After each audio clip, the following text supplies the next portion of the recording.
Tá no ar mais uma edição do Virada Paulista Podcast, episódio 112, em que nós vamos repercutir a temporada do Palmeiras. Comigo, Guilherme Campos, e mais uma vez, carreira solo aqui, mas em breve teremos, eu acredito que teremos episódios com os outros integrantes. Tudo vai depender da agenda deles. Antes de começar o assunto, vou pedir para vocês se inscreverem no nosso canal, deixar o like aí, comentar o que você achou dessa temporada do Palmeiras, o que você acha que precisa mudar para a próxima temporada e também seguir a gente nas redes sociais. Nosso Instagram tá passando aqui embaixo, Virada Paulista Podcast, só vocês dar uma conferida lá no nosso Insta e também tem o TikTok e o Twitter. Bom, bora falar do que a gente vem aqui para falar, que é Palmeiras campeão brasileiro, campeão da Supercopa do Brasil e também campeão do Campeonato Paulista, uma tríplice coroa, pode dizer. Uns vão dizer que sim, outros vão dizer que não. Por conta da Supercopa, né? Que é um título de apenas um jogo só. Então a gente acaba nem lembrando que o Palmeiras conquistou esse título, mas conquistou. Foi campeão em cima do Flamengo, foi um jogão, né? Para quem não lembra. E bom, o Gabriel Menino fez um golaço naquele jogo, né? Ele jogou muito. E vamos começar falando, né? Vamos passar. Primeiro vamos destrinchar como foi a temporada do Palmeiras aqui em questão de participação nos campeonatos, né? Desempenho nos campeonatos. Primeiramente, o Campeonato Paulista. O Palmeiras ele começou um pouco devagar no Campeonato Paulista, depois se encontrou e aí se sagrou campeão depois de uma virada em cima do Água Santa, né? Perdeu o primeiro jogo fora de casa. Depois disso vence o jogo em casa por 4-0, em que mais uma vez o Gabriel Menino teve uma grande participação, uma grande atuação, assim como teve na Supercopa do Brasil, em que o Palmeiras venceu o Flamengo, se eu não estou enganado, pelo placar de 4-3. Foi outro jogão também, mais um título que o Flamengo perdeu na temporada, acho que foi até o primeiro título que o Flamengo perdeu na temporada, e foi para o Palmeiras. Depois disso nós temos Copa do Brasil, né? O Palmeiras acaba caindo na Copa do Brasil para o São Paulo. Acho que nesse período da queda da Copa do Brasil até nas quartas de finais, até a queda na Libertadores, acho que foi o pior período do Palmeiras na temporada, e eu até diria mais, foi o pior período do Abel na temporada. Foi o pior período do Abel vestindo a camisa do Palmeiras, né? Melhor dizendo. Porque ele teve anos magníficos, né? Com a camisa do Palmeiras, os seus primeiros anos, comandando o Palmeiras ali na beira do campo. E acho que esse ano de 2023 foi com certeza o mais turbulento deles. Acho que nem o primeiro ano, que tem uma desconfiança, né? De que ninguém sabia quem era o Abel Ferreira ainda, ele não tinha mostrado, ele chegou no meio da temporada ali. Mas acho que rapidamente ele já conquistou os torcedores do Palmeiras, fazendo um time que não rendia nas mãos do Luxemburgo, render na mão dele. Depois sagrou campeão da Copa do Brasil e da Libertadores.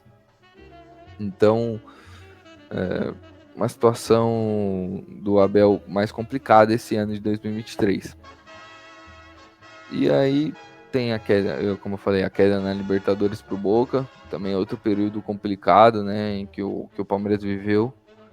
E depois arrancada para o título brasileiro, com acho que alguns jogos icônicos, né? Se a gente for lembrar dois, o jogo que começa essa arrancada, para mim, que é a goleada em cima de São Paulo 5-0 no Allianz Parque. Acho que ali o Palmeiras começa a acreditar, vendo os resultados do Botafogo, que o título era possível. E também o jogo contra o Botafogo, né, no Rio de Janeiro, em que simplesmente o primeiro tempo acabou 3-0 para o Botafogo e o Palmeiras conseguiu virar esse jogo, uma partida espetacular do Endrick, né? Que é outro fator que a gente vai falar daqui a pouco. Bom, esse foi praticamente o resumo aí da temporada do Palmeiras, que eu consegui destrinchar aqui para vocês. E agora vamos falar um pouquinho, eu vou falar um pouco sobre o título brasileiro, né? Eu já vou até colocar aqui, ó, na tela. Quais foram os principais fatores nesse título brasileiro? Acho que eu vou até... Não, vou deixar assim mesmo. Quais foram os principais fatores nesse título brasileiro? Bom, acho que a gente tem que ressaltar 3 fatores. O primeiro, acho que há um tempo vem sendo o grande fator do Palmeiras, que é o Abel Ferreira, o técnico que o Palmeiras tem, que simplesmente ele é muito inteligente taticamente, ele consegue cativar seus jogadores ao máximo. A consistência desse Palmeiras, que por mais que não estava rendendo tão bem, o Palmeiras ele conseguiu resultados importantes e se manteve nessa briga desse campeonato. E por último, é o Endrick, né? O Endrick simplesmente, acho que é um jogador que deu um salto muito grande do primeiro semestre da temporada para o segundo. Houve muitas críticas, muita gente falando besteiras a respeito dele, viveu uma seca de gols também. É claro, praticamente é o primeiro ano dele profissional, então eu esperava isso dele. Muita gente não, mas eu já esperava isso do Endrick. Então, para mim não me pegou muito de surpresa. Eu acho que a arrancada dele para mim era esperada. Eu sempre bati na tecla de que o Endrick, eu sempre bato na tecla que jogadores que sobem da base, eles precisam de um ano de adaptação, de um período de adaptação profissional, porque o jogo da base é muito diferente do jogo do profissional. O jogo do profissional é muito mais rápido, muito mais físico. São jogadores melhores, porque são jogadores formados que você enfrenta, né? Então são jogadores profissionais. E quando você está na base, está enfrentando jogadores amadores, jogadores jovens, jogadores que não têm a mesma experiência e nem a mesma estrutura física, a mesma mentalidade de jogo que um jogador de 30 anos, 27 anos, 25 anos. São coisas totalmente diferentes. Existem coisas que você aprende com a idade e eu acredito que no futebol tem muito disso. Mas vamos por partes, né? Primeiro eu quero falar do Abel. O Abel, ele até chegou a ser criticado pela torcida do Palmeiras nesse período em que o Palmeiras foi muito... Não foi mal, né? Mas não apresentava um bom futebol, não era um futebol convincente, não era um futebol que agradava, né, os olhos dos palmeirenses, mas o Palmeiras vencia alguns jogos que não merecia vencer. Venceu o Vasco por 1-0 dentro de casa, Cruzeiro por 1-0 dentro de casa. Foram jogos que o Palmeiras não jogou bem, sofreu para ganhar de equipes que estavam na parte de baixo da tabela. Então a gente tem esse aspecto, né? Mesmo na pior fase do Palmeiras, o Palmeiras conseguiu conquistar alguns jogos.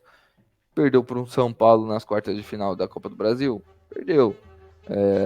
Em casa, não foi do melhor jeito, mas perdeu para o campeão, né? Se a gente pode dizer assim. Depois teve a vingança, entre muitas aspas, venceu o São Paulo por 5-0 pelo Campeonato Brasileiro.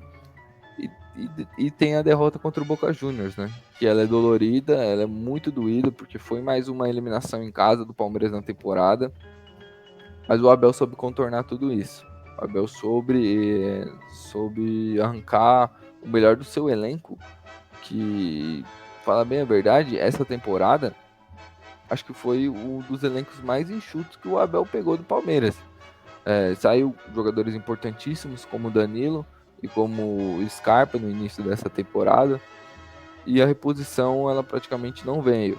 O Arthur até pode ser considerado uma reposição para o Scarpa, até pode ser, mas a verdade é que ele começou muito bem e depois ele foi definhando, né? Tanto que ele acaba o Campeonato Brasileiro, a reta final do Campeonato Brasileiro, o Arthur é reserva do Palmeiras e pode ser que ele saia, né? Nessa próxima janela, porque deve vir proposta, ele é um jogador jovem. Já se falou um pouco do Zenit também, o interesse do Zenit nele. E acho que seria uma oportunidade do Palmeiras fazer dinheiro, mas assim, eu preciso falar aqui também.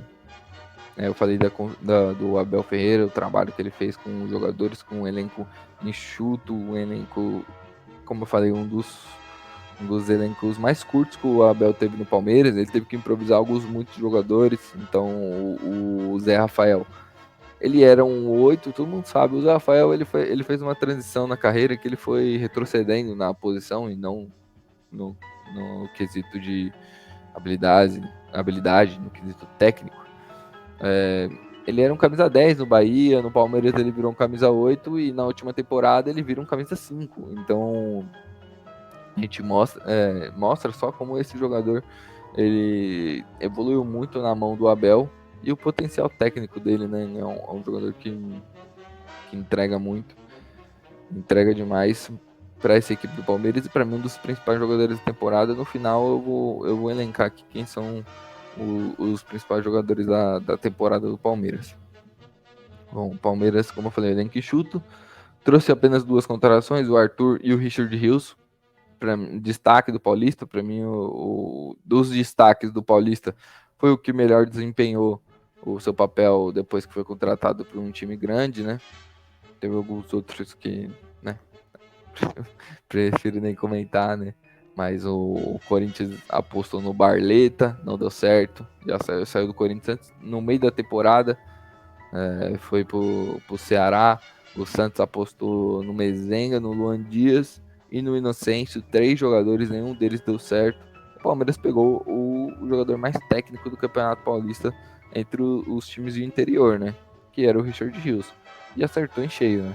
Pagou acho que 6 milhões de reais por ele, perto do que ele correspondeu, o que ele pode corresponder ainda, foi muito barato. Foi uma pechincha que o Palmeiras pagou por ele. E ele acabou a temporada como titular, né, do Palmeiras, já que o menino oscilou bastante. E para mim foi uma boa contratação do Palmeiras. Mas já que estamos falando de contratação, nós temos que falar pelo momento de turbulência que passou essa equipe do Palmeiras entre a sua diretoria e a sua torcida, né? A principal, não só a torcida organizada, mas a principal torcida organizada do Palmeiras, ela teve um conflito muito grande com a presidente Leila Pereira, muito grande mesmo. Algumas falas dela não foram bem encaradas pela torcida, a torcida não gostou muito de algumas coisas que a Leila disse e principalmente pela falta de reforços, né? Porque quando a Leila ela era patrocinadora, não deixava de vir reforços do Palmeiras, era toda temporada a Crefisa gastava muito dinheiro em contratações, e agora ela virou presidente e aí deu uma brecada. O time claramente precisava de contratações, o time claramente tinha buracos, mas como eu falei, tem um técnico incrível, tem um elenco que acreditou no técnico e muito consistente, mesmo jogando mal, conseguiu bons resultados que manteve ele na briga, e a hora que o Botafogo ramelou, o Palmeiras estava lá para buscar essa diferença. Mas é inegável que diretoria e torcida brigaram muito essa temporada, né? A Leila com várias declarações, como já falei, a questão do avião, falando que o avião era um reforço para o Palmeiras, e aí depois tem aquela coletiva lá que para mim, eu não gostei nada daquela coletiva, na visão do torcedor. Eu me pondo no lugar do torcedor do Palmeiras, eu fiquei ofendido com aquela coletiva. É claro que agora parece que é tudo um exagero, né? Porque o Palmeiras acabou campeão brasileiro. Mas o Palmeiras foi campeão brasileiro muito pelo fator Abel Ferreira, que manteve o seu elenco, e pela explosão do Endrick. Porque o Abel ele conseguiu trabalhar esse elenco para que esse elenco se mantesse lá em cima, enquanto o Botafogo começou a derrapar. O Palmeiras olhou e falou assim: dá para ser campeão. Porque se a gente for lembrar, vamos voltar um pouco no passado aqui, o Palmeiras é eliminado da Copa Libertadores. Muita gente falava, antes mesmo daquele jogo contra o Santos, né? Porque muita gente encarava aquele jogo que foi eliminação da Libertadores, domingo, clássico contra o Santos na Arena Barueri, o mando do Palmeiras. O Santos vivendo na fase que viveu a temporada inteira, então o Palmeiras era muito favorito, mas o Palmeiras não estava jogando bem. E ali muitas críticas ao Abel por não ter colocado os meninos, o Kevin, o próprio Endrick contra o Boca mais cedo, né? Ele demorou um pouco para colocar esses moleques. E aí, a esperança do torcedor, e o que o torcedor dizia ali, muitos diziam, era tipo assim, a Leila estragou a chance do Endrick sair campeão do Palmeiras. Coisa que não é verdade, porque ainda tinha o campeonato, o Endrick já foi campeão, né? Paulista, pelo Palmeiras. Mas tipo assim, sair campeão de um título grande.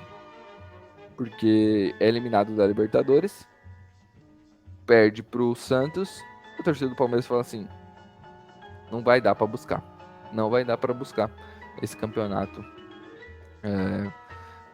brasileiro. Que o Botafogo disparou, ninguém esperaria que o Botafogo ia derreter. E o Palmeiras estava longe e perdeu um jogo que teoricamente era uma vitória tranquila, né? Contra um time que está brigando para rebaixamento e um time muito ruim do Santos.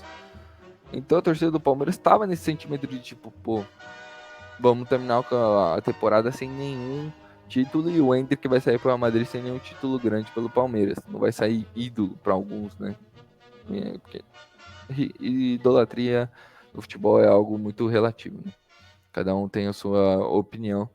O Endrick, ele agora acho que muita gente vai considerar ele ídolo do Palmeiras, porque o que ele fez nessa arrancada no final do Campeonato Brasileiro aí credenciou ele a isso. Mas assim, voltando ao assunto, o Palmeiras, ele tava praticamente desistido da temporada, tinha praticamente desistido da temporada. Aí o Botafogo começa a sua derrocada, né? A sua vergonhosa, vexatória corrida para perder o título. O Botafogo fez isso. E aí o Palmeiras começa a vencer os jogos. O Palmeiras começa a vencer os jogos e vê a distância diminuindo. Até que chega esse jogo contra o Botafogo no Rio de Janeiro. Muita gente falando, se o Palmeiras vencer, o Palmeiras está muito vivo, mais do que vivo. E aí agora eu vou pular para o último fator, para o último aspecto, porque ele entrou em campo nesse jogo. E ele se chama Endrick. O Endrick entra em campo nesse jogo decidido a vencer aquela partida. 3-0 para o Botafogo no primeiro tempo. Muita gente já falava, já era.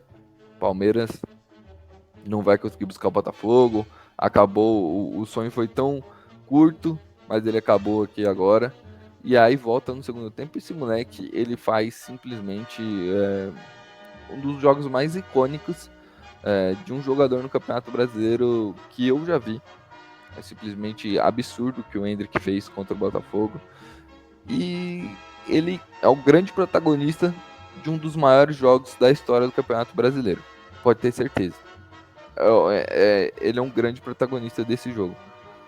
E ali a gente vê que muda a chavinha. Não tem como. Depois que o Palmeiras pega o líder num confronto direto e depois de sair perdendo por 3-0, no segundo tempo faz 4 gols e vira para 4-3.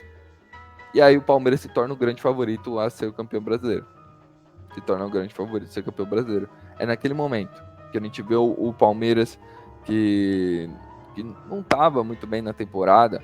Palmeiras que a gente falava, pô, o Abel já perdeu o gás, provavelmente é a última temporada do Abel. Teve essa polêmica ainda no final do campeonato de que ele poderia sair falando, pô, o Abel não consegue mais fazer os jogadores corresponderem o mesmo nível que conseguia antes.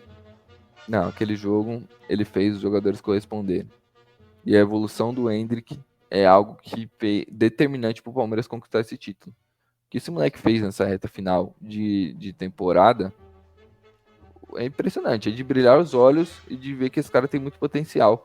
Ele foi até para a seleção brasileira e que nós, brasileiros, podemos almejar que ele possa ser, sim, um jogador importante da seleção brasileira num futuro breve. Não sei nem se é muito tempo, um futuro breve. Claro que ano que vem ele vai para o Real Madrid, vai ter adaptação, mas assim, é um jogador extremamente técnico, um jogador que finaliza muito bem, um jogador que tem um posicionamento impressionante, um jogador muito habilidoso e um jogador rápido. Ele é praticamente completo.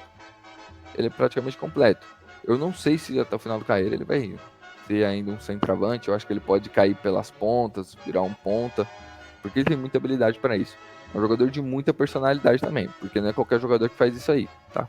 Não é qualquer jogador que faz isso aí. Tem muito jogador que na hora treme. Na hora treme. E o Endrick, ele foi fundamental nesse título do Palmeiras. E a torcida do Palmeiras, eu acho que agora considera ele ídolo, sim, porque ele praticamente deu esse título pro Palmeiras. Eu boto aí 60% na conta do Endrick. 60%. 30 o Abel. Acho que aí. Não, 30 não, mas 20, 20 Abel, 20 o resto do elenco, porque tem grandes jogadores também. A gente não pode deixar de falar dos grandes destaques da temporada que eu vou falar agora. É o nosso querido Zé Rafael. Jogou muito a temporada inteira. Acho que ele foi o jogador mais consistente do Palmeiras na temporada. Foi o jogador que mais manteve a sua boa fase pela temporada inteira. O Veiga oscilou. O Veiga não fez a sua melhor temporada. O Gustavo Gomes oscilou. O Murilo machucou. Também deu uma oscilada. Mas é um grande zagueiro.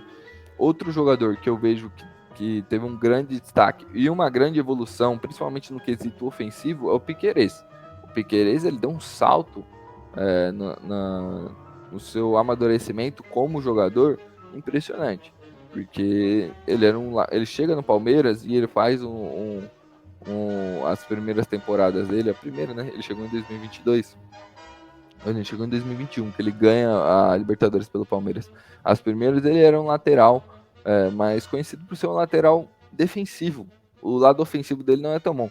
Essa temporada dele, ele deu um salto ofensivo impressionante. Impressionante. O Abel conseguiu extrair dele, é aí que a gente fala do grande técnico, ele conseguiu extrair isso do Piquerez. É incrível, incrível. Porque ele fez isso com outros jogadores também. E assim, dos pilares do time foi o Piquerez nessa temporada. E aí a gente pode. Eu acho que os mais consistentes foram esses dois: o Zé e o Piquerez. Eu acho que foram esses dois. O Everton também consistente. Acho que o Mike também fez uma grande temporada. Outros grandes jogadores deram uma oscilada. Eu falei do Veiga, do Gustavo Gomes, o Menino. Agora, outro destaque que eu já falei, vou repetir de novo: Richard Rios ganhou a vaga do Menino e vem jogando muito bem e vem evoluindo. A tendência é que na próxima temporada ele evolua cada vez mais. Então, assim, o Palmeiras fez uma temporada em que a verdade é que a temporada do Palmeiras acabou como a gente projetava no início da temporada, que o Palmeiras acabaria campeão, mas com o decorrer da temporada a gente foi vendo que talvez isso não aconteceria e o Palmeiras se surpreendeu todo mundo fazendo aquilo que a gente já esperava, que é ser campeão no final do ano. É meio confuso, mas acho que deu para entender. E agora vamos pular para o último aspecto aqui. O que esperar para a próxima temporada? E, claro, a tendência é que o Abel fique, né? Tem muita gente falando que mas tem ainda esse suspense aí no ar, mas parece que ele vai ficar. Muita gente noticiou que ele já estava certo com outra equipe. Se ele não ficar, eu acho que o Palmeiras deve ir atrás de um técnico que seja parecido com ele. Eu vejo hoje no aspecto nacional um técnico para substituir o Abel, que o Palmeiras poderia investir, o Vojvoda. Eu acho que com o elenco do Palmeiras, o Vojvoda consegue manter esse trabalho do Abel, porque ele faz um ótimo trabalho no Fortaleza há anos, chegou em final de Sul-Americana, já bateu Libertadores, ele vem batendo direto, vem batendo ótimas posições no Campeonato Brasileiro. Então, eu acho que seria um bom técnico para substituir o Abel. O Abel ficando, eu acho que vai ter que ter uma conversa entre Abel e diretoria, porque o Palmeiras vai precisar de reforços. O Palmeiras vai precisar de reforços na temporada, ainda mais se perder alguns jogadores. Pode ser que perca o Arthur e tal. Vai perder o Endrick, né? Então, vai ter que se reforçar para a próxima temporada. Por quê? Porque essa temporada a diretoria do Palmeiras foi empurrando um pouco mais. Já tem o Aníbal Moreno aí que vai chegar, né? Já é a reposição do Danilo que demorou um ano para vir. Mas assim, a diretoria do Palmeiras, a Leila principalmente, eu acho que ela vai ter que reforçar esse elenco. Eu acho não, tenho certeza. Porque ficou evidente essa temporada que por mais que o Palmeiras terminou o ano campeão, foi assim, isso aconteceu muito mais porque o Botafogo deu uma pipocada incrível, né? Porque uma equipe que faz um primeiro turno, o melhor primeiro turno da história, abriu 15 pontos de vantagem, se eu não estou enganado, e aí do nada desmorona. Então, assim, foi claro, competência do Abel, competência dos jogadores de se manter nesse nível, como eu já falei, mas também tem um pouquinho de sorte, um pouco de incompetência do Botafogo. Então não é como se, nossa, o ótimo trabalho da Leila, contratou, reforçou a equipe, deu uma grande equipe pro Abel. Não, ela manteve a base da equipe, perdoou alguns jogadores e trouxe 2 jogadores. Agora já chegou o Aníbal Moreno, que vai chegar na próxima temporada, que eu acho que é um bom jogador também. E, assim, a relação da torcida com a Leila ela tem que melhorar. Porque se a Leila não continuar com a mesma postura de 2023 em 2024, a tendência é que a postura da torcida do Palmeiras ela piore, a relação piore com a Leila Pereira. E assim, ela tem que rever alguns conceitos, ela não é dona da equipe, por mais que ela às vezes fale como se ela fosse. O Palmeiras ele é uma equipe muito grande e ele não depende exclusivamente da Crefisa para ser o que é hoje. Claro, a Crefisa ajudou bastante, mas o Palmeiras utilizou esse tempo de Crefisa para se estruturar muito, se estruturar demais. E hoje o Palmeiras ele consegue sobreviver com as próprias pernas. O Palmeiras hoje tem um campo de marketing, uma visão, tá lá no topo. O Palmeiras está sempre disputando os grandes campeonatos e isso atrai muita visão. O Palmeiras se estruturou para caso se a Crefisa sair, o Palmeiras consiga receber um grande patrocínio no lugar da Crefisa. Então, o Palmeiras não é mais dependente da Crefisa. O Palmeiras estruturou sua imagem, estruturou seu CT de base, sua base foi totalmente reformulada, hoje é uma das melhores do Brasil. E também a sua estrutura, seu CT. Hoje em dia o Palmeiras tem um hotel 5 estrelas lá, um CT de ponta, a equipe do Palmeiras tem. É só a gente lembrar que em 2013, antes da Crefisa entrar no Palmeiras, né, tem aquela icônica imagem do Lúcio fazendo gelo numa piscina de plástico, que é impensável num grande clube do futebol brasileiro, né? Uma coisa muito amadora. Então o Palmeiras ele se estruturou. Hoje o Palmeiras ele sobrevive sem a Crefisa. Então acho que a Leila tem que reavaliar essas coisas que ela falou. Só que é muito difícil ela fazer isso, porque ela no final ela acabou campeã e qualquer oportunidade que ela teve de dar uma cutucada na torcida que estava criticando ela deu. Então vamos ver como vai ser a postura da Leila na próxima temporada. Eu acho que ela não vai mudar muito, né? Mas eu espero, essa é a minha vontade, de que ela mude um pouco esse relacionamento com a torcida, porque a torcida é o principal bem do clube. É o principal bem do clube. Basicamente, o Palmeiras só existe por causa da sua torcida. Então, acho que você tem que ter um relacionamento bom com a torcida do seu clube. Os dirigentes, né? Tem que ter um bom relacionamento com a sua torcida. Porque é a obrigação. A obrigação. Como eu falei, o clube só existe por conta de sua torcida. E eu espero que ela contrate. Eu espero que o Abel fique. Se o Abel ficar, vai ser um grande ganho para o Palmeiras. E o Palmeiras, com alguns reforços pontuais, volta firme aí para ser campeão de tudo. Mais uma vez, Libertadores entra sempre como favorito. Copa do Brasil, Campeonato Brasileiro, Campeonato Paulista acho que é o principal favorito. Claro, tem o São Paulo aí com o Dorival e tal, mas que são os 2 grandes favoritos. E basicamente é isso que esperar a temporada do Palmeiras. Que a Leila mude um pouco a sua relação com a torcida, que melhore sua relação com a torcida, que abra um pouco o bolso, que faça contratações e seja menos sarcástica também, eu acho que é bom. E que o Abel fique no Palmeiras, né? Se o Abel ficar, eu acho que o Palmeiras está muito bem encaminhado para conquistar muito mais títulos. Se o Abel não ficar, eu acredito que o grande substituto seria o Vojvoda no Fortaleza. Bom, é isso, galera. Acho que eu falei bastante, falei 30 minutos, né? Sozinho, eu acho que às vezes eu falo até demais. Mas eu espero que vocês tenham gostado do episódio. Mais uma vez eu pedi para vocês se inscrever no canal, deixar o like, comenta aí o que você achou dessa temporada do Palmeiras, o que você espera da próxima temporada. Segue a gente lá no Instagram, tá passando aí embaixo, ó, siga as nossas redes sociais, Virada Podcast, em qualquer rede social que você quiser, Twitter, Instagram e TikTok. Você colocar @Virada Podcast, você vai achar a gente lá. E é isso. Muito obrigado. Falou. Tamo junto.